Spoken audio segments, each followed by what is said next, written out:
Welcome back. You're watching the Citizen Business Center. Now let's dive into national budgetary matters with a look at a much bigger challenge that the National Treasury has to grapple with, that of having to comply with the Supreme Court's order to effect a 50 to 60% pay hike to teachers in all public schools. So what options does the Treasury have? I'm now joined by a member of the Parliament's Budget and Appropriations Committee, Benson Makali Mulu, who's also the Member of Parliament for Kitui Central.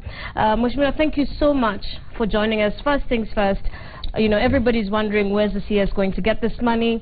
He'll have to probably introduce a supplementary budget just a few months, you know, after we had the budget reading. What is going on at the committee at this time? Yeah, thank you. Good evening, viewers. I think generally what has happened is the government doesn't have many options. The ruling was given by the Supreme Court. By the Supreme Court, and I think through the principle of separation of powers, it's like now the executive has to look for the money to pay. And I think the big question is, where do we get this money as a country? Those who have been following up the budget making process, we did approve the budget for this financial year, 2015-2016, to a tune of 2 trillion. And in that budget, there was what we call a budget deficit, which means we cannot fund it locally, up to a tune of about $500 million. Just over $500 million. Which is about almost 6 points in terms of budget deficit. Implying that even as we start, before the ruling was given, we had a challenge in terms of meeting or funding the budget. Now, this is a situation where the government is expected to raise additional about 17 billion to meet the payment. And I think it's like this money must be looked for to pay the teachers. Most of us who have been following what the teachers have been doing is really this cry for additional money has there for a long time. And I think we all agree that we need to give teachers more money. But now the challenge we have as a country is, really, even as we fund this budget, there are some fundamentals we can't ignore as a country. We have only about 3 options where we can fund this, how we can fund this 17 billion. One of them is by, if there is a good neighbor there or a good development partner, they can give us a grant, meaning that we don't have to pay. But very few development partners will give you grants to fund the current expenditure. Especially salaries. Yeah, the other option we have is to raise taxes so that Kenyans pay more to meet this payment of teachers. And you know what happens when you tax people more, you reduce their capacity to do other things like consumption, savings. So when you reduce consumption, the demand for goods and services in this country will get reduced. At the same time, because there are many more to save, you're likely even to adversely affect investments. So you see that's another problem now. The third level is the level of borrowing. As I said earlier, we already have a deficit of about 6% in the current budget. Now, if you borrow more, it means then the public debt situation worsens. And I think one of the things we must really appreciate as Kenyans is that even though we say we are managing our debt properly, but it's getting to levels where as Kenyans we need to start getting worried. Because we must balance the debt repayment in terms of the current generation and the future generations. So I think even as we think through this problem of teachers, as a budget committee, we will support any initiatives from the executive, that is from the treasury, the National Treasury, to fund the payment of teachers. If I can cut you off just on that note to add something and to ask you a question based on what you have just talked about. So there's 50 billion shillings that the teachers require, and some say it's between 50 and 70 depending on, you know, on all the other requirements as well. And it will be broken down to a 4-year phasing plan, so to speak. So what are the closest options that the CS has? You know, we can say taxation maybe in the next year. So it looks like the obvious one for now is either a supplementary budget or a debt. Okay, as we are talking now, we have not finalized on the finance bill. It's actually in the House. It's being debated. Absolutely. So I don't know whether quickly some adjustments can be done to the finance bill, because that's the one which determines how revenue will be raised. But I see that we are at an advanced stage in that I don't think we can go back and do that. But the quickest way out is to think of a supplementary estimates, where we are saying the law allows the CS Treasury to spend and regularize in the supplementary. But what will happen is, I think there's also a limit. You know, if you look at the budget, there's a contingent of about 5 billion, which is less than what is required. We require about 17. So what it means is we really have to think quickly about how do we raise the 17, even as we await for regularization in the supplementary estimates. And a quick solution would be to cut. So is it possible that the contingency might be the first port of call? Yeah, could be.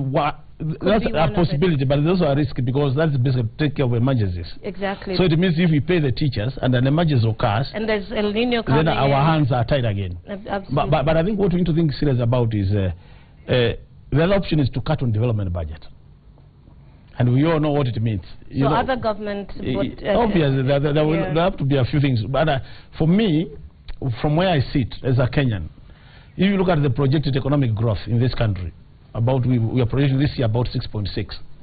It can only be achieved if we invest funds in development, not in recurrent. So the fact that we are shifting money from development, we are likely to shift money from development to recurrent expenditure, that doesn't augur well for this country. And what does this say, though, about the contingency? Is it about time we, thought about altering the amount of money that's put aside for contingency? But generally, to me, 5 billion is a lot in terms of contingency, and I think that's a good amount. But the only thing is now with this court ruling where we are supposed to give 17, then I think we have to go for those extra extra measures to meet this budget.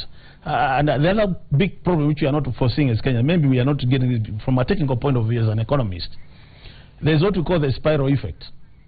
Once we pay now the teachers this, more likely police will say they should get more money.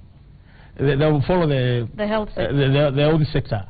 So that spiral effect is also likely to have negatively impact on our inflation rate.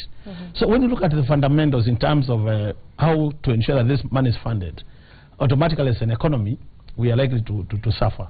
And I think what we do as Kenyans is how we, as a budget, will be thinking through how, and since we have a lot of economists in Treasury, they need to come up with a proposal to the budget committee in terms of how do we really fund this 17 billion, but at the same time, ensure that we don't really destabilize the fundamentals in terms of the economic.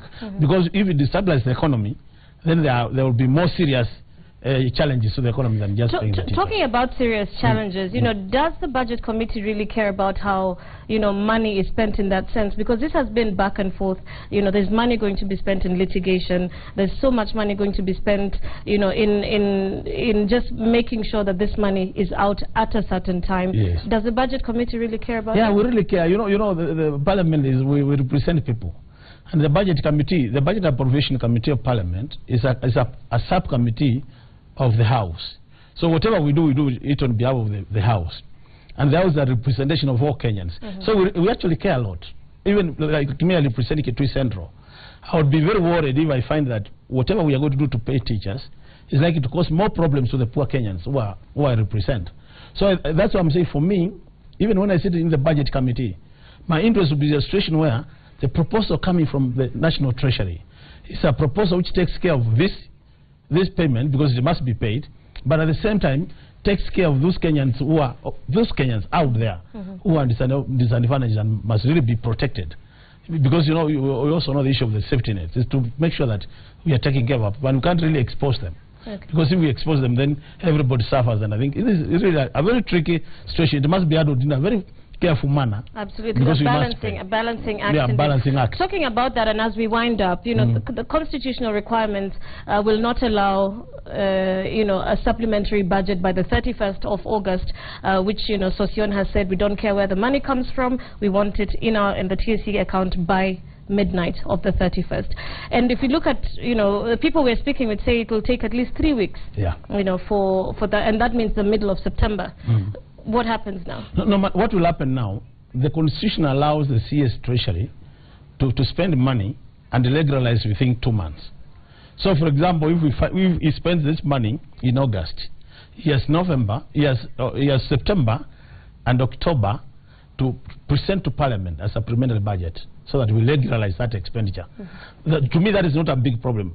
The problem is by spending this 17 billion, what will be the impact to the economy in terms of the macroeconomic situation, to make sure that we actually, to some extent, we safeguard the poor Kenyans. All right, so you're meeting tomorrow? We are meeting tomorrow as a budget committee. And I think these are the hard questions we'll be asking ourselves, even as we await a proposal from Treasury.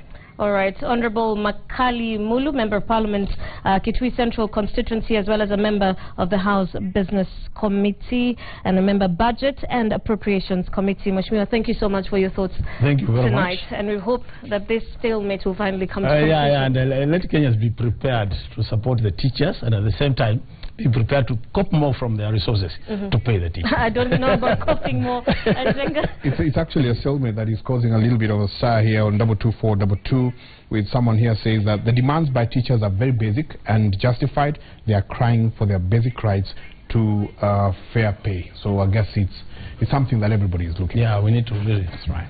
Good, thank you.